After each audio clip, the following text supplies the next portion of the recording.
doing here, we'll go around and introduce ourselves. Is that correct? We'll just introduce ourselves because we'll be on the air. Good evening. My name's Tom Rayom, Chairman of the Public Works Committee. I'll call the meeting to order. It's Tuesday evening, October 3rd, 2017. We're in the first floor conference room at City Hall. We'll go around the room here and have everybody introduce ourselves. Scott Kellogg, Alderman. Paul Shabilsky, City Clerk. Joe Eichstead, City Engineer. Steve Cope, Alderman. Kyle Patterson, Okay. And Joe Terry, Director of Public Works. Thank you. Item number 1 is to review the DPW report, which is PDW number 1 in our report here. So the report is in your packet, and for those watching, we'll have this posted on the city's website. September was pretty routine. Our construction projects continue to move forward pretty well.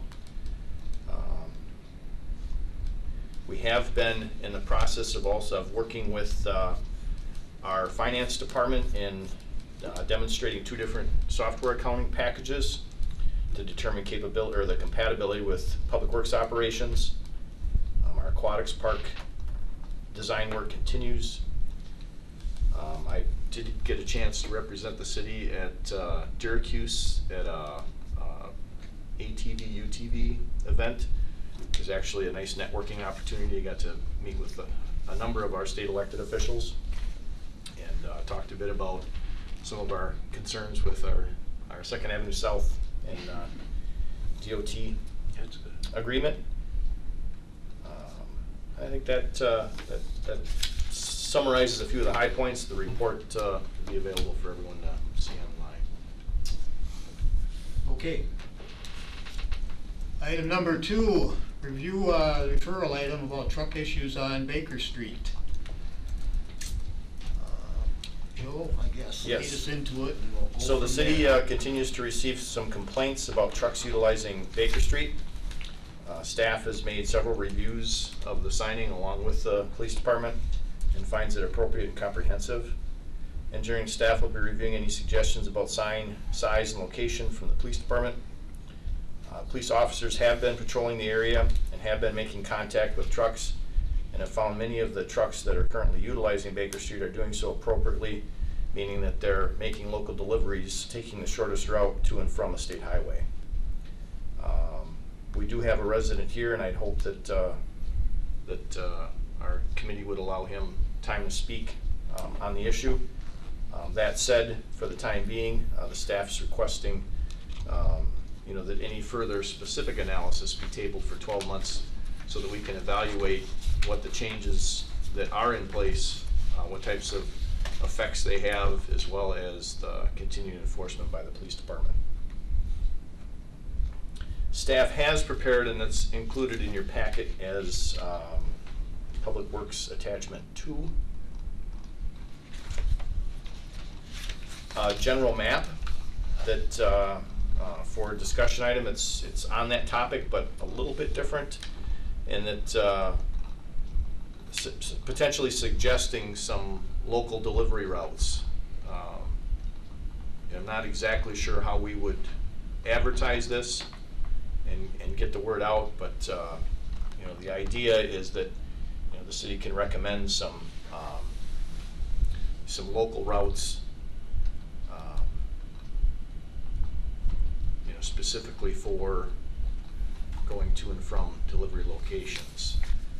Obviously, signing that and with the variety of different drivers from different states and countries that drive truck, that may be difficult, but something for us to take a look at. And I would ask that over the next month, if you could take a look at that map and if you have any suggestions, or we could eventually incorporate it into our official truck route map and publicize it the best we can. Okay. Steve, you have anything first, or Kyle, or? I'll yield Kyle? time to Kyle. Okay. Come down here. Well, You want us to come up to the table here, or? Sure. More formal, I just got off work. Well, I've lived there about 7 years now. The whole issue started, I mean, I was walking my son across the street out on 16th, crossing Baker, and almost got hit by a speeding car. And that just kind of started the whole issue. Someone almost killed me and my son, basically, because they were speeding down Baker. And so I got looking into the issues and who's allowed to drive on Baker and everything. Semis shouldn't be allowed unless they're making local deliveries. My house is about equidistance away from all of the state highways. So technically, the way the ordinance is written, there should be no semi-traffic near my house, essentially, because there's really no commercial businesses. I live on the corner of 8th and Baker. Only commercial business there is right across the street, and they don't have truck deliveries. Courthouse, they do. They have Reinhardt Food Services, which technically they should go out over on the west side across the bridge, because that's the shortest route. Semis roll through frequently. Well, I don't know how frequently during the day, because I'm at work, but every now and then I'll get like a random day off to stay home with the kids or something, and it's constant all day during the week. Weekends, frequently as well. There's a lot that come up north on 8th Street. I've been woken up in the middle of the night, 4 a.m. by multiple semis coming up north on 8th Street and turning left onto Baker. A lot of times when they get lost down there, there's cars that have to back up because they don't have the turning radius, because the cars are sitting there waiting for the semi to turn, and then they all get stuck there. So it's just a frequent issue. The other issue with Baker Street is the speeders down Baker. And just last night I was sitting in my office area working on schoolwork, and I just hear a car just whiz right by heading eastbound, and he's probably going 40 miles an hour just so he can beat the light, because the light was turning and there was somebody waiting. They'd already stopped, because I look out the window, I see a guy stop, head in one direction, and that guy's speeding right by. And that's the other issue, because there's school traffic, children walking to Howe, Emmanuel, and there's really no good places for them to cross. I don't know if you guys have any questions about what I've observed in the 7 years I've been there.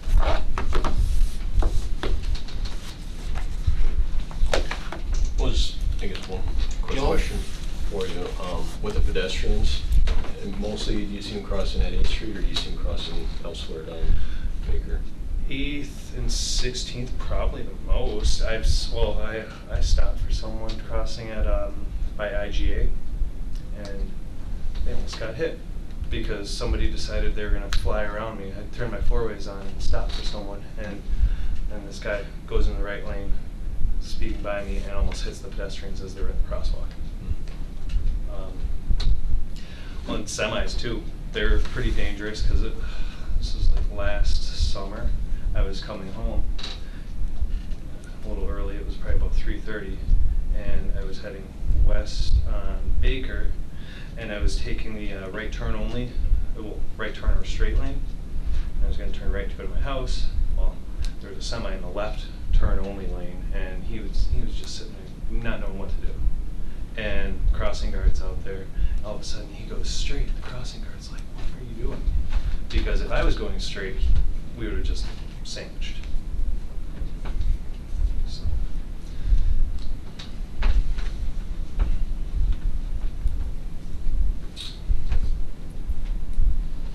Steve? Tom, I certainly understand the concern of the people that live along here. Mhm. I live not too far and have RCH in my backyard basically, and it's not as bad as it was 4 years ago when I moved into where I'm at now, but I see the occasional truck that comes down 11th to Clover. That's been shut off now, mostly due to the road construction up there, but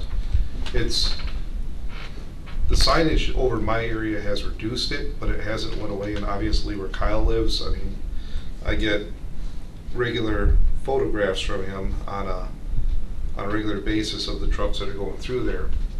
And I mean, I can look at this issue multiple different ways that, okay, we're allowing trucks access to Baker Street to make a local delivery. Well, a Rapids officer does his job, he pulls over a truck that's making a local delivery. You know, truckers are a tight-knit community, and so well, if you get pulled over by the cops, just say you're making a delivery.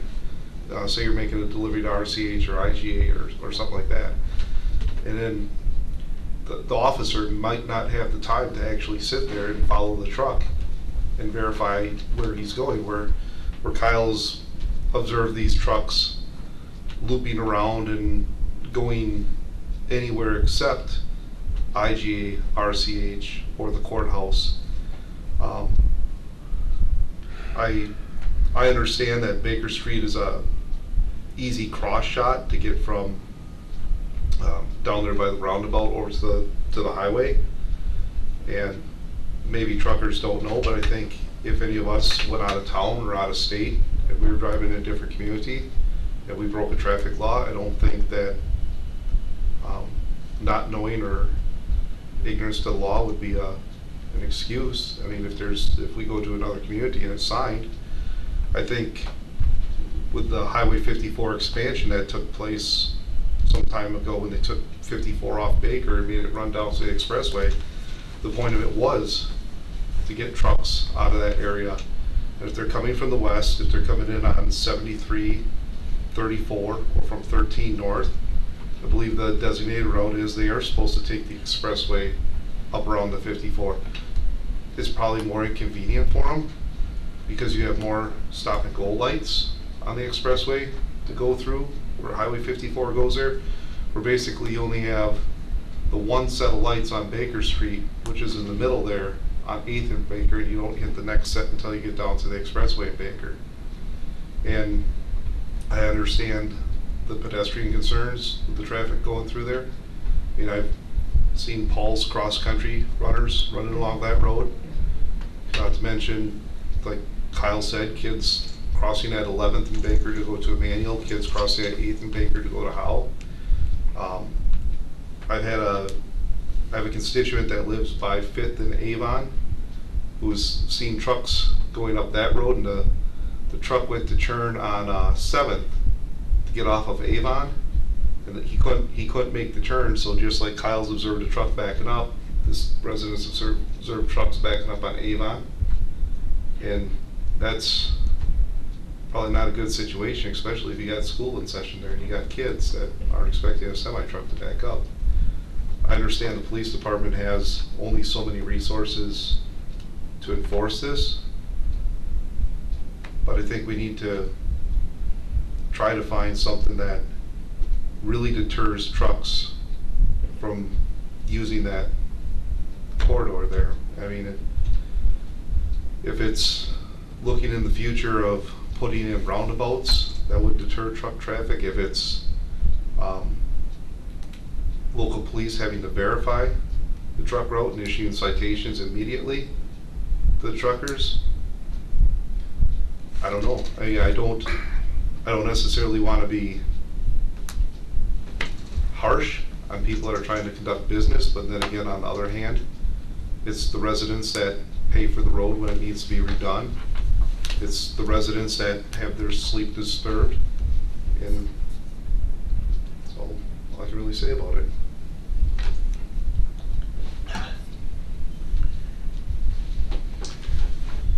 I guess If you have something, Scott, right away, go ahead. I guess I don't mind being harsh with the drivers in the sense you're going to get reaction. I mean, that doesn't mean they'd be penalized, but the idea that I just would hate to have some child hit if it's, you know, walking across there. I mean, we had a situation on the west side of town, and you know, I just, you know, you brainstorm as what ideas, because it is complex. It's not just a simple thing. Otherwise, we would have taken care of it. But I keep thinking, like, when I go out to Grand Rapids, they have a stop sign with lights going around. It's a solar. I mean, if we had a 25 miles an hour with a solar light panel where it'd be around those lights, it just would, I know like lately I've been going to the casino, for example, and they have one of those portable signs where how fast are you going, and they just watch them, you just slow down. So if you have 25 miles an hour and just have those lights around it, lighting that up might trigger people to slow down. And then for trucks, I know that, you know, you brainstorm, this might be a silly idea, but you know, you think of, you see cameras, I was thinking you have the lights at 8th Street and Baker near Howe, if you have, you know, like those lights or a camera that when cars go through, it would also indicate if a truck went through. And you get the license plate and send them a letter, and next time this happens, you might be ticketed, you know. But those are the only two things I'm trying to think of. So we got a problem, what might be solutions that might be viable. I don't know how costly that would be. It might be so costly it's not worth it. But those cameras, I think, are motion detector type of cameras, I would think. And then the lights being solar panel lighting the light up around 25 miles an hour. I think I would suggest probably have come down in price, but the price versus someone being hit, I don't know. It's worth putting it up if that would deter speed or something like that. That's just what I wanted to share. Okay. Staff has in here about tabling this for 12 months, I know, so I don't know how that falls into what you're just saying, what you just said, Steve, I guess, how we could work around doing something. I don't think tabling it Oh, okay, go ahead. I'm sorry, Tom, I don't think tabling is the right way Okay. to really go, because Mr. Patterson has sent several emails going back, you know, Okay. even to when we thought the truck issue was, at least in my neighborhood, it seemed to lighten up, but he lives in an entirely different section, not too far, but he lives on a main artery, and is having the problems with it. And I think we need to try to figure out something to do, you know, to get it done. It's school's in session right now, and you know, that's going to consume most of the 12 months that the item would be tabled.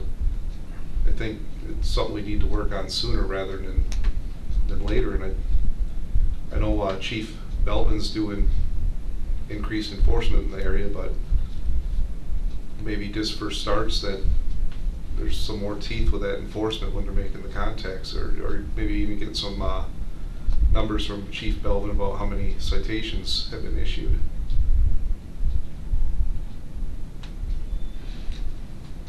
Yeah, I just wanted to mention that because that was a recommendation from staff, just so we don't Right, so just there's go back and leave that. The reason for that is, you know, our engineering staff has spent a number of hours over the last year and a half reviewing it, researching it, notifying the GPS companies, installing signs, changing signs, making signs bigger. I mean, there's been a lot of time and effort, and when we establish priorities for staff, you know, one of the concerns that have been brought up is our ability to get our big projects designed a year in advance. And you know, the staff has spent time evaluating what time is spent on those types of projects, and it's not 80% of staff time. What consumes a lot of staff time away from project design are intersection analysis, complaints, speed studies on 25th Avenue. You know, those consume a fairly significant amount of time. And so, you know, as directed, we can have staff continue to work on that, but we are limited in what our staff has the capability of doing. To date, we've really exhausted the reasonable alternatives other than, you know, reconstruction of a road or, you know, other ways to try to, you know, impede traffic flow of some way, shape, or form. I just think that we've spent a year and a half modifying the signing, I think we need to give it a chance to work and give our police department a chance to continue to enforce it. And allow that to take place and evaluate it during the year. And if there are, if the results are unacceptable, we'll come back to the drawing board and continue to work on it. I just think if we continue to ask staff to come back every month with a new report, I'm not saying it's not a high priority. I'm just saying that we have priorities and we have to weigh what we want to assign tasks to our staff to do, and in order to be effective. And like I said, right now I think we're just, I don't think we're going to see a lot of bang for our buck to continue to research this continuously into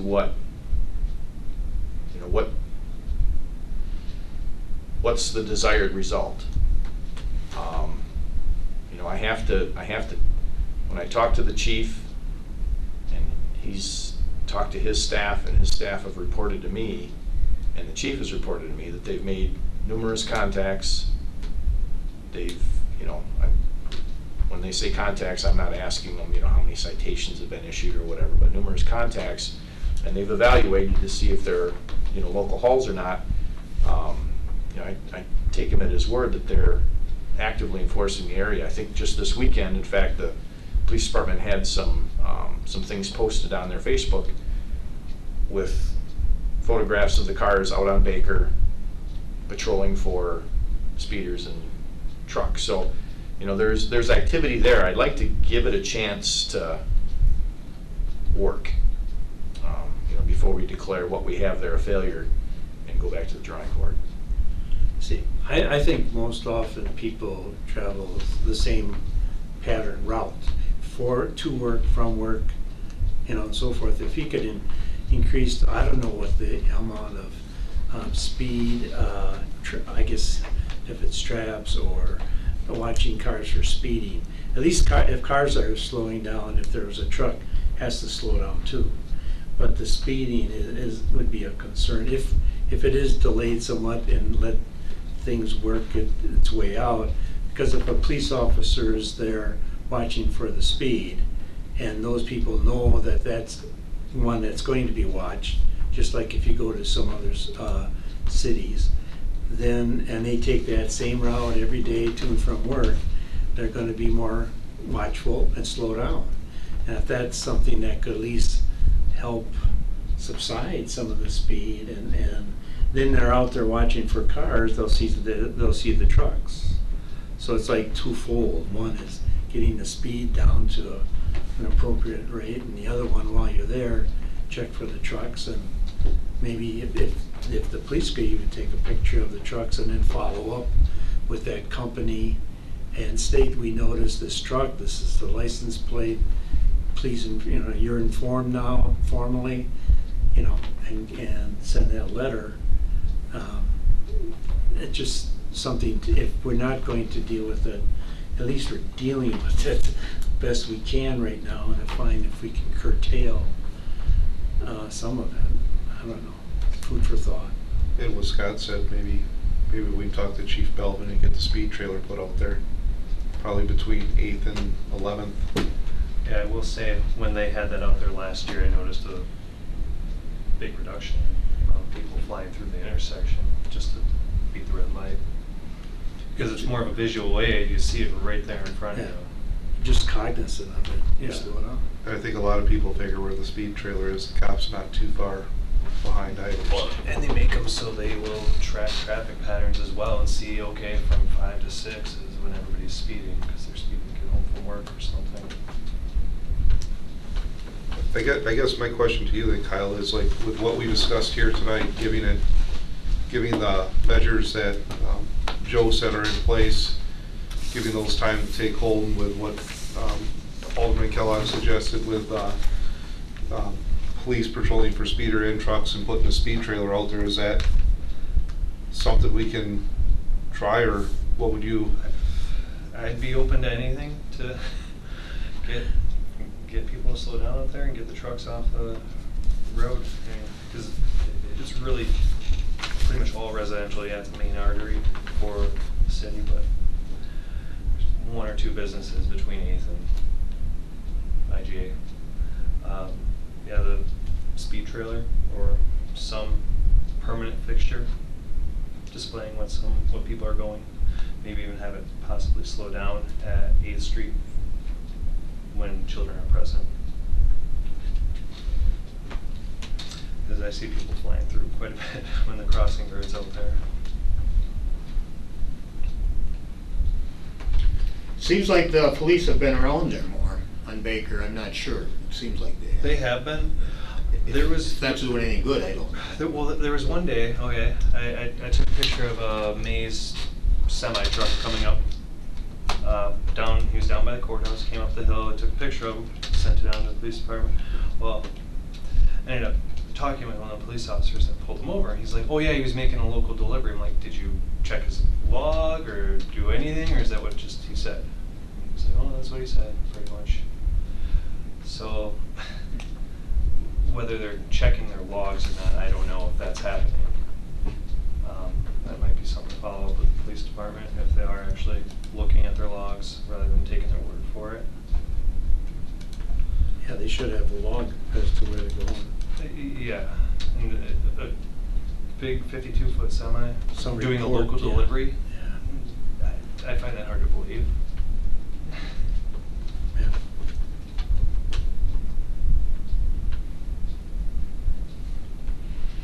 Okay, well, if you can, I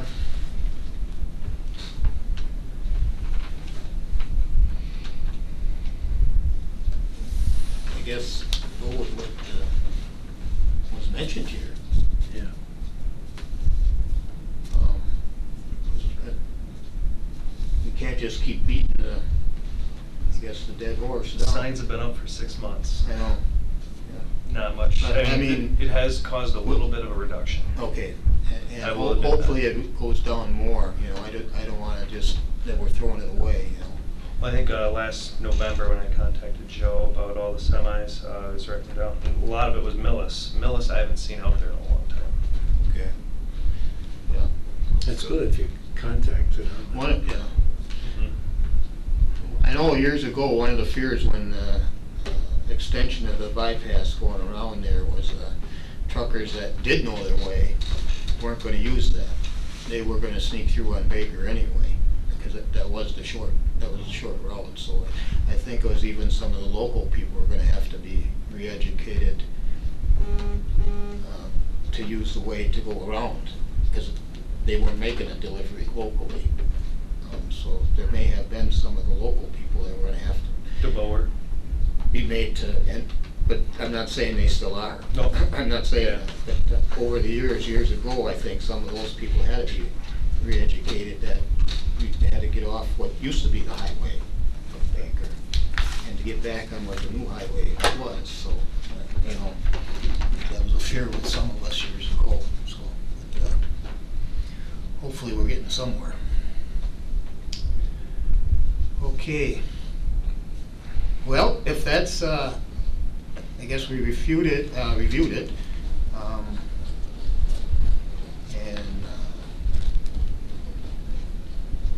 we have the map that you prepared, and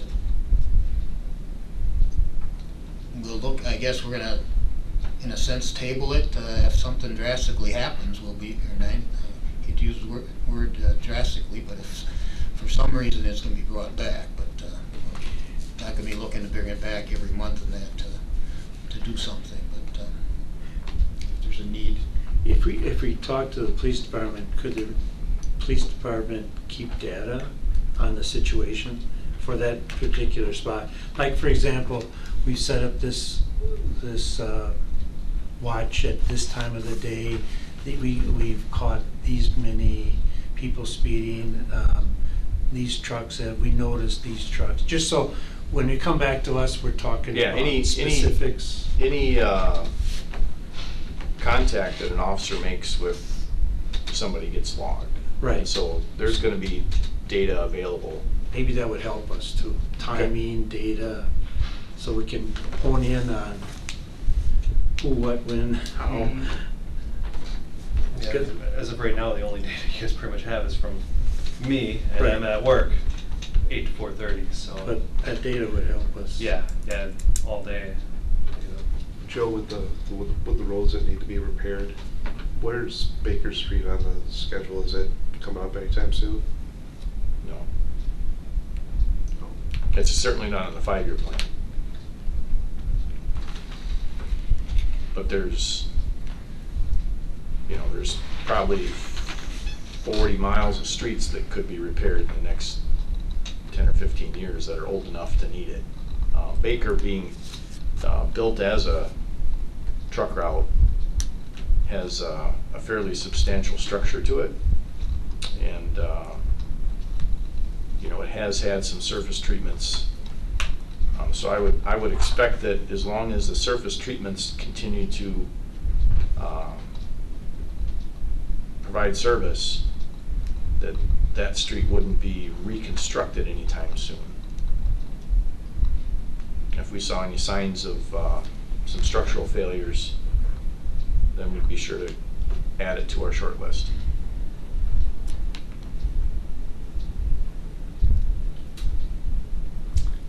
All right. Can we move on, I guess? I think so. All righty. Thanks, Kyle. Thank you, gentlemen. Thanks, Kyle. Item number 3, review the referral item about project design policies and intergovernmental agreements. So this item was referred due to some unanticipated delays in the First Street project with the municipal agreements and permitting. There is an engineering policy, and I've got it included in your packet.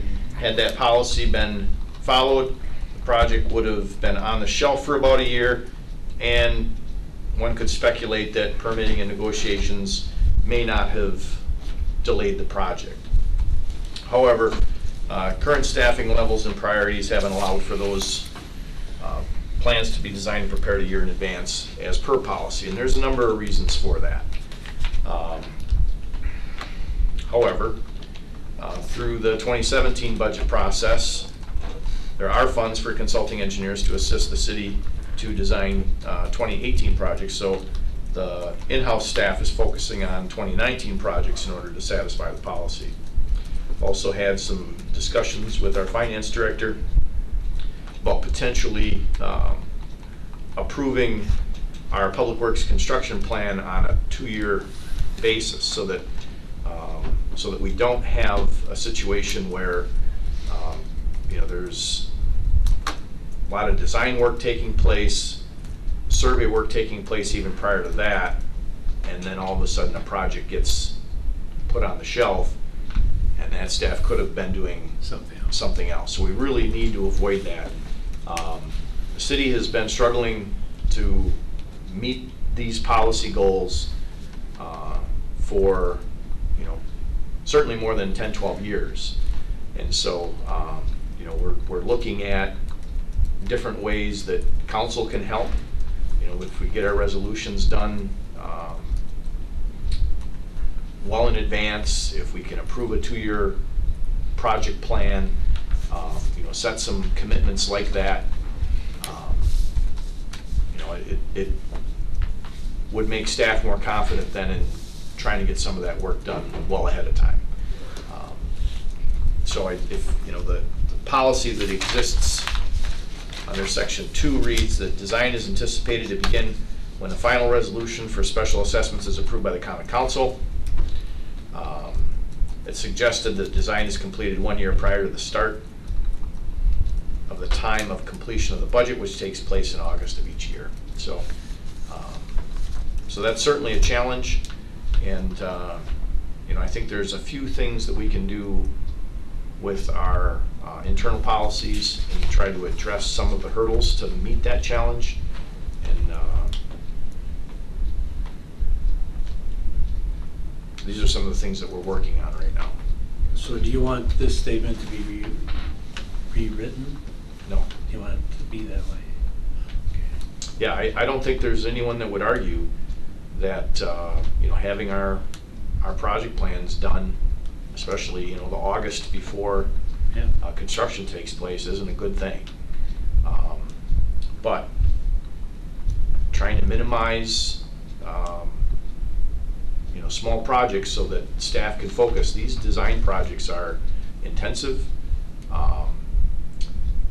DNR regulations have changed over the years, and those requirements, the permitting requirements, the permit review process, those things also require staff time. So trying to keep our design staff's focus on the construction projects is really important.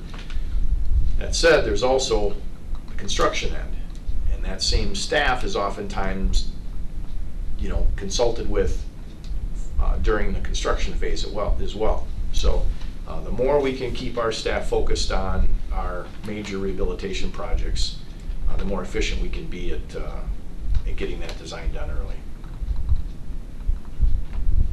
So you'll see some, in the upcoming months, you'll see some policy suggestions that we'll be working on and for Yes, your that's what I was looking at, consideration. what we're gonna be looking at Yep. over the next few months. Yep.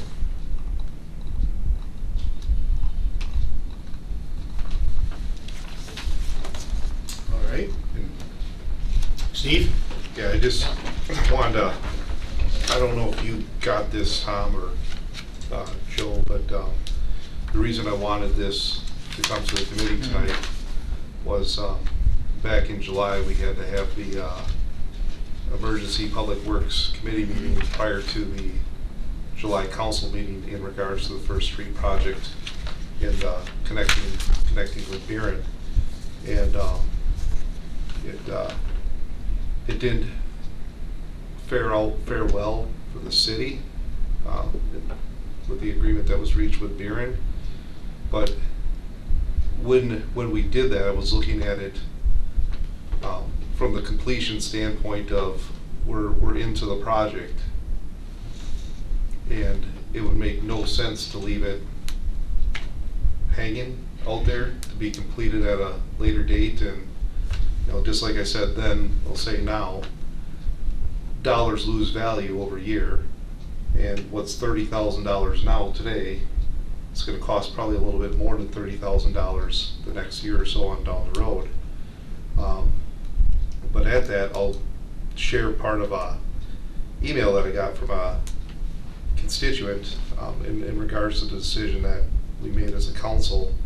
It was, you agreed to give the Village of Buren $30,000 for the Village of Buren to build their own bike path within the Village of Buren limits. Simply so can it connect to the city of Wisconsin Rapids in exchange for nothing. We as Wisconsin Rapids taxpayers just gave the Village of Buren money to add a nice feature within the Village of Buren. Obviously, not one of you drive on the streets around here indicating we don't have enough money in the budget to fix the road problems. I realize $30,000 is a small number compared to the budget item numbers, but to simply give away $30,000 of our taxpayer money to another municipality is just beyond me. I am frustrated and sick to my stomach that certain members of the council keep voting on issues that they have no idea what the final outcome is that they just approved. So, I did do a lot of reflecting on that email, and I just want to make sure that we don't find ourselves in a similar situation to have to finish a project without having that agreement in place. And after I made that referral, Joe did tell me that there is the policy there to make sure that we have that in place, and just want to make sure that we do have those agreements in place before we move forward with anything. Okay.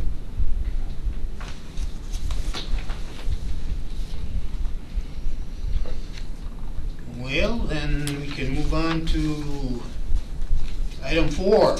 Discuss possible no smoking regulations within 100 feet of the splash park at Mead Field. You guys have been getting some complaints, I guess. Yes, That is staff's here. received some complaints about people smoking at the splash park.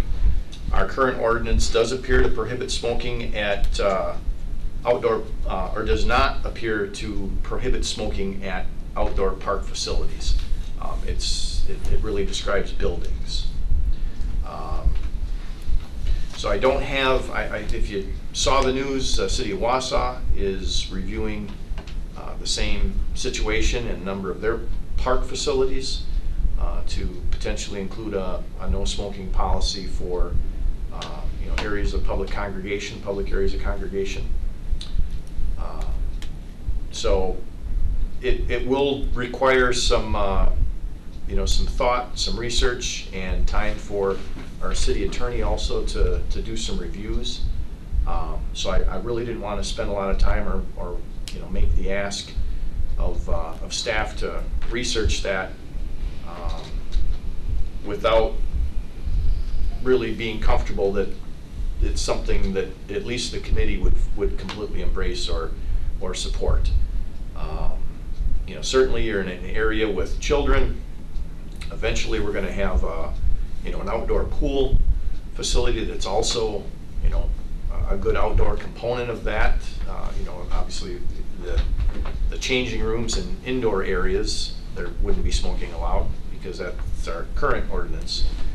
But you've got the outdoor areas, and and how might that affect other areas where people congregate, such as Whitterfield, those types of activities as well. So I don't think it's something that we want to be hasty about. I think we want to think about it, talk to the community, and try to draft something that, if there is a desire to increase restrictions, really make sure that we do a good job and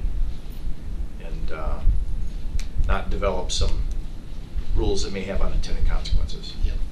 Yeah, you have lunch at the river, who knows? There's so many spots where you congregate. Yeah, well, there's a lot of parks. I mean, we got a lot of small parks, but there's a lot of parks in the community. You start talking about them, more and more come to mind, just like you said, brought up here. So, and as we're rolling into fall and winter coming, so this is probably the appropriate time to discuss those things. Right. Like the splash pad will be not used in other facilities, and before the aquatic center is built, and those types of things, and that. So this is probably the appropriate time to discuss that, where and how, What's it is reasonable. allowed, or Mm-hmm. what regulations or no regulations, or what, Right. The old swimming pools, you didn't, but they were fenced in. I emailed you guys. So you didn't smoke at the old Right. pools.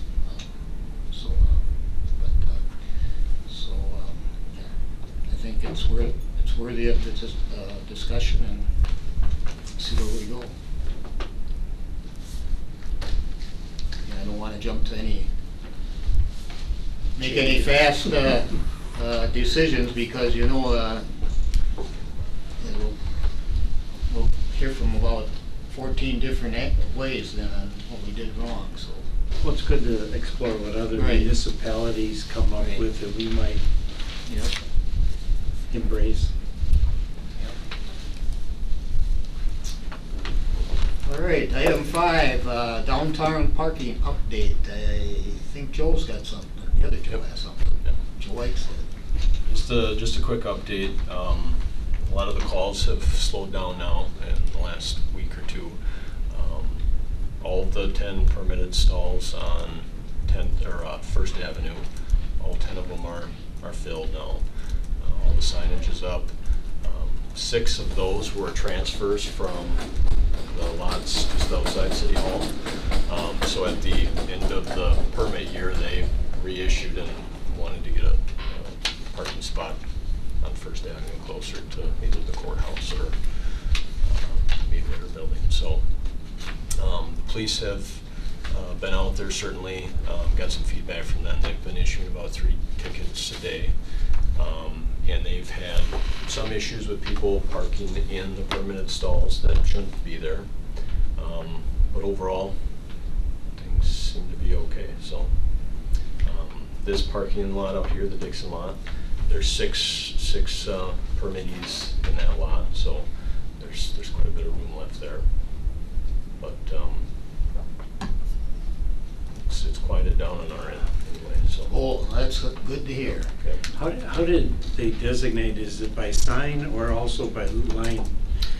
The stalls are are numbered, that's painted. Well, that's good. But there are signs that say permit parking only from 9 to 5, Monday through Friday. Because I know when I go to sometimes I go to lunch at the river, and the bank parking, they have, I think, yellow lines for public, and then white lines maybe for the bank parking, so they can still have their customers.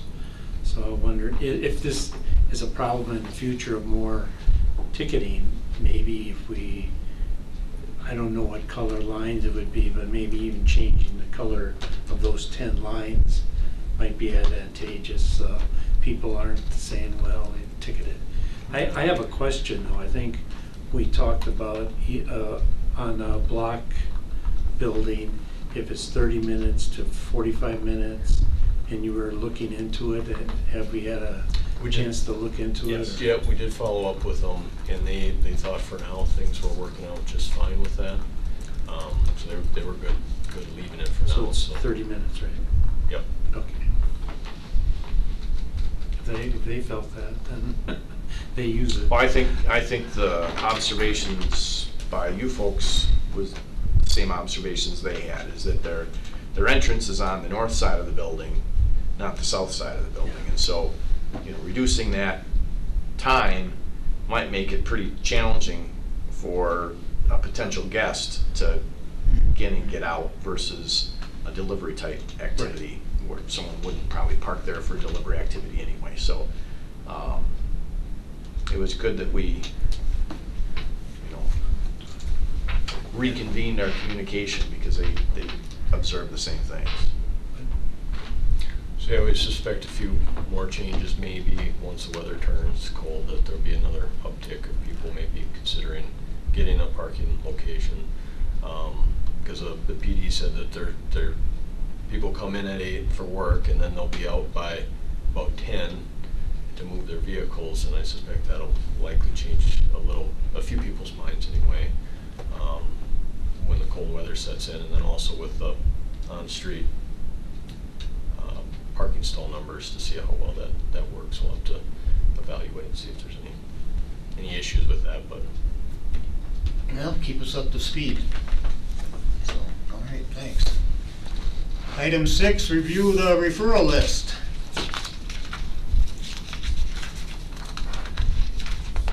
Any on there to take off? I don't think I so. don't think we did any much to take off.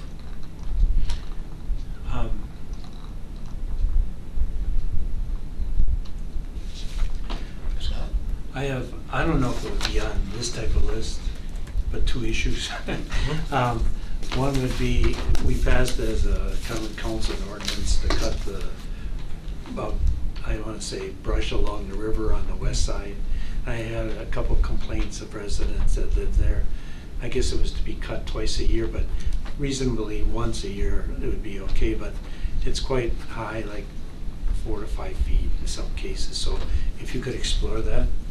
And then I have another potential concern, is that we replaced quite a few sidewalks on the east side along the river, and the dirt was not placed alongside the sidewalks yet, and I'm worried about Halloween. And if it's not put in there by Halloween, you get some kid twisting an ankle or falling, or an older person. So if we could get the dirt put in along those sidewalks, I think would be Those activities are underway right now. I think Sean Ringer just sent over the road work notice, so they just went I out think this afternoon. Monday is when I was they're just planning thinking on Halloween starting. would be a mess. You got a lot of kids coming that area. Yeah. Okay. Anything else for the referral list or anything? Okay. Well, item 7 is for a motion to adjourn. I'll move. I'll second. Motion is second to adjourn. All in favor, respond by aye. Aye.